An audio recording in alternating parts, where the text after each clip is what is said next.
He is the man who has survived wars, airstrikes, assassination attempts. And today, Khalil Al-Hayya stands as one of the most powerful surviving faces of Hamas.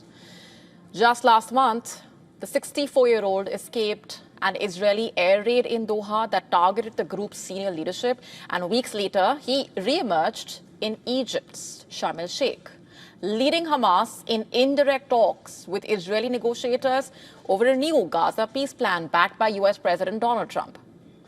Once a local leader in Gaza, he has evolved into Hamas's chief negotiator, a man whose influence has grown sharply as others around him have died in Israeli strikes. With the deaths of Ismail Haniyeh in Tehran and Yahya Sinwar in Gaza, Al-Hayya has effectively become the group's most prominent voice abroad. Based in Qatar, he is part of a 5-member council leading Hamas since Yahya Sinwar's death last year. Born and raised in the Gaza Strip, he joined the Muslim Brotherhood in the early 1980s, the same ideological movement that led to the formation of Hamas in 1987. And for decades, he operated as a hardline political figure inside Gaza, enduring multiple Israeli detentions. But the price of his leadership has been personal.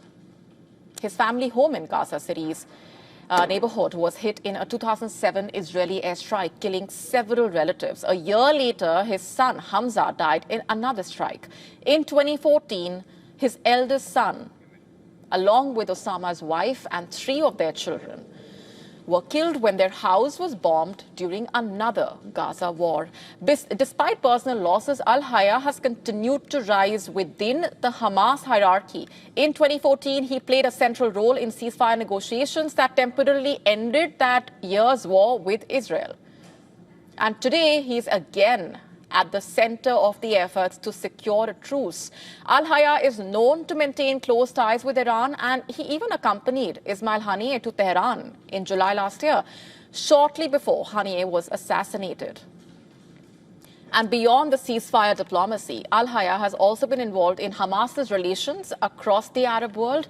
In 2022, he led a delegation to Damascus to rebuild ties with former Syrian President Bashar al-Assad, relations that had fractured a decade earlier during Syria's civil war.